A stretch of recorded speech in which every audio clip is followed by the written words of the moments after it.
Good morning. Today is Sunday, April 21st, 2024, and this is the weekly Bitcoin price forecast. So, looking at where Bitcoin went over the past week and where it could potentially go over the next week. So this is week 53. We have just had the halving on Friday. So it happened on April 19th at approximately 7 o'clock, right around 7 o'clock. I literally sat there and watched the block change from like 839,999 to 840,000. So it was actually pretty cool. Pretty cool to see that reward dropped from 6.25 to 3.125 Bitcoins per block. So that just lowered the inflation. It lowered the Bitcoin inflation rate. It lowered the supply, the issuance of how much will be coming out from here on out, really. So you lowered the supply. Yeah, man, it's cool. Like it's absolutely cool. And we'll talk about it more as we go on. But really, all you have to know for real for the halving is that, again, you cut basically you cut the daily issuance in half, the daily supply in half. So there's going to be less coming onto the market, which means that demand is going to take over. Especially at the same time that now you have like Hong Kong is about to have their ETF come on the line. You're about to have, BlackRock is already there. All the other banks. So just so much demand is coming into the market. Retail is waking up. So it's good times. It's definitely good times.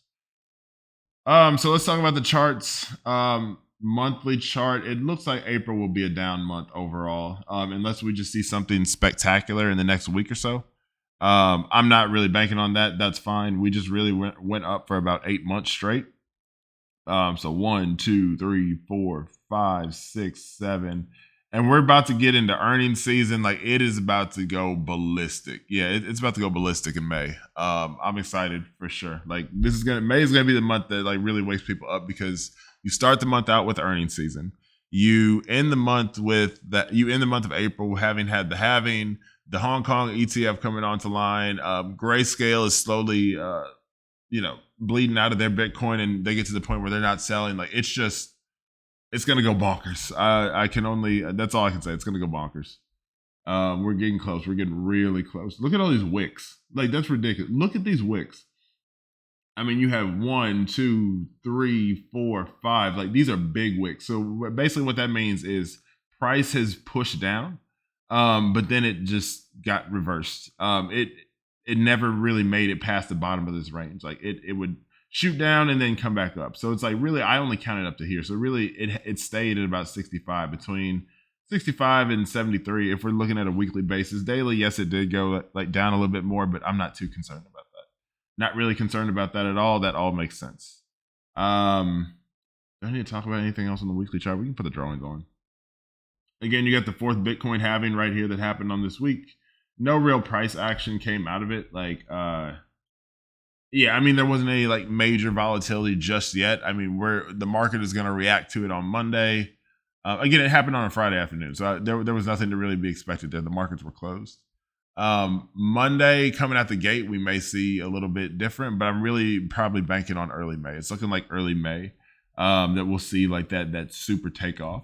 But we'll see. This could be a very good last week of the month, but we'll see. What else do we have? This is the weekly chart. Yeah, we're going up here. That's cool. Yeah, I don't really have anything there. Daily chart. We've just been stuck in a range, really. That's all it is. We came up. That was actually pretty beautiful. Like, we came up to the top. We touched this upper channel, and I don't really know if it was formed here, but like you had this upper channel that was formed, and then it came down to the bottom of it, hit that. It kind of bounced off the bottom here, and then it's been really going in the range. So it stopped that upward motion and started like a sideways motion. So really, I can get rid of this here too. I thought it was more of a consolidation, which it was, and it was really just in the range. So those can go. We're thoroughly in the range right now, but we hit the bottom here. This is the daily chart. So you hit the moving average, you hit the 100 moving average, and you hit the bottom of this range. All three of those at once, and then probably if I pull the Fibonacci here, if I pull a Fibonacci from here to here, you got a little bit of protection down here. You got a little bit of protection down here, so it's like that. The lowest I could see us going is like 56, But I'm telling you, at this point, I don't even see it going that low. I think the range low is about as good as we're going to get. And then it's just going to keep on going from there. So I think we'll sail up to the top side. We may see a little rejection just because that is a decent resistance zone at the all-time high. People will be wanting to take profits again. And then it will just be off to the races. Like there's not going to be too much stopping it at that point. It's going to be absolute velocity. Big velocity for sure. So let's see. I'm not going to go look for the actual block that the Bitcoin halving happened on. So 840,000, something like that.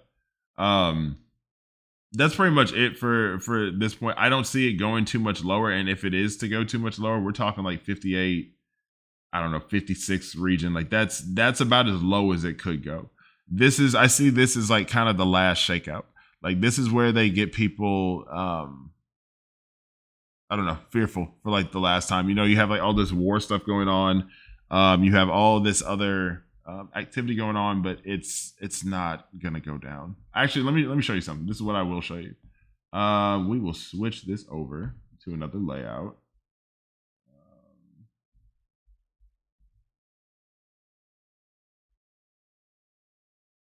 This is the it's just no, that's Coinbase. I need to go to Bitcoin.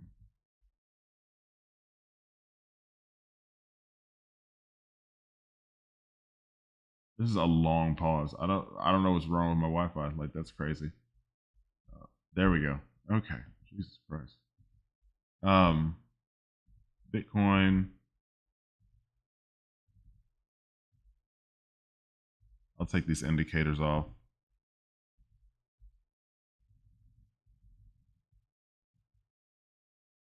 Let's go to the weekly chart. Yeah. Okay. So this was COVID. Let's zoom in here. This was COVID right here. March of, it was actually like right there. This is COVID. COVID happened in March of 2020, and well, not it happened there, but they announced it here. Actually, they didn't like announce the real shutdown until the 15th. Okay, this is the weekly chart, so it was here. A big dump off at the end of the week, but then if you look at it, you might have had like a little bit of sideways motion for the weekly chart. So how many weeks was that? That was about 231 days before it really took off. 196. That's not going to be the case here. We had this dump down, and then I think the halving happened sometime in May-ish, like right here, and then it just was really at the exponential point at that point. So it ran up. It really went vertical for almost a year straight. Like it just went straight vertical for pretty much a year. And maybe you zoom into that. That's maybe like 150 days right here. That's 196 that it went like, super vertical. But this was a good time for accumulation too. Like there was never a bad time, right? You could be chasing it all the way up here, or you could be buying in this period. So right now we're in a period like this, right before we get here. So I think it's interesting. Like we're in a good spot. We're definitely in a good spot to be able to capitalize on a lot of opportunities out there. And yeah, no, I mean, this is off to the races. So I don't really have too much else to talk about. This has been Chris Talks Crypto. Check out any crypto-based resources on christalkscrypto.com. And also join the Pulse on Crypto Discord. The link is in my bio. And we will see you on the moon. Take care. Bye-bye.